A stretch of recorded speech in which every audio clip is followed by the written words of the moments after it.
Hello everyone, my name is Alba and welcome back to the Lovecraftian Video Game Retrospective, and welcome to The Last Door, a traditional point-and-click adventure.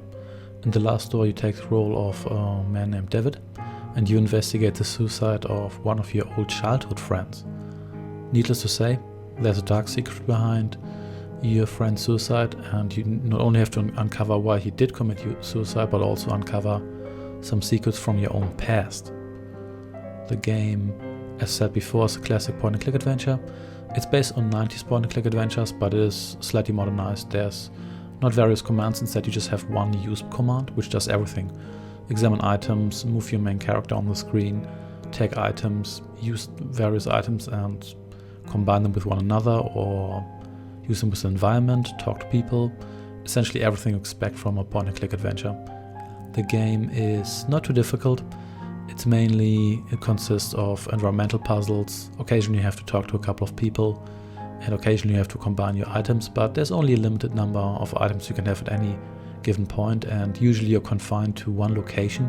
The game has 4 different chapters, and every chapter sets you to one different location. So even if you do get stuck, there's only so many things you can do, can combine, or people you can talk to, so you shouldn't get stuck for too long.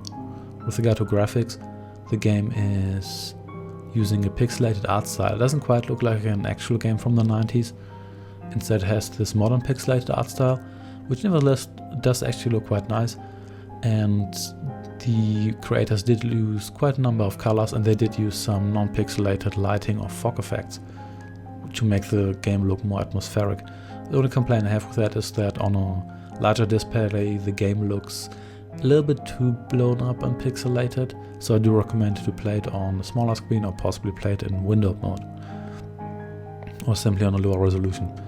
And the pixelation also makes it a bit difficult to identify certain objects at times. Some objects are just a bunch of pixels on the ground and can't really be identified, but the developers did make most of them stuck out, and the hotspots in this game are actually fairly large, so I didn't really have to do much pixel hunting in this game at all.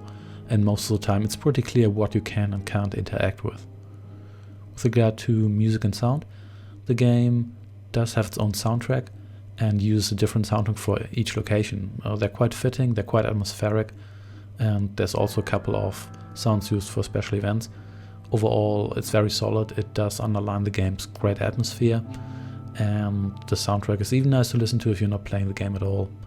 With regard to length, the game is about 3 to 6 hours long, depending on how long you need to solve these puzzles, so it's not very long, but at the same time that also means that you don't really get stuck too often, and you don't really lose track of the story, because the game does have 4 distinct locations, one for each chapter, as I said before, and thus it makes it a little bit easier to keep track of what's happening.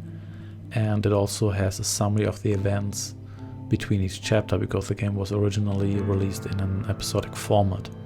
So overall I would definitely recommend it.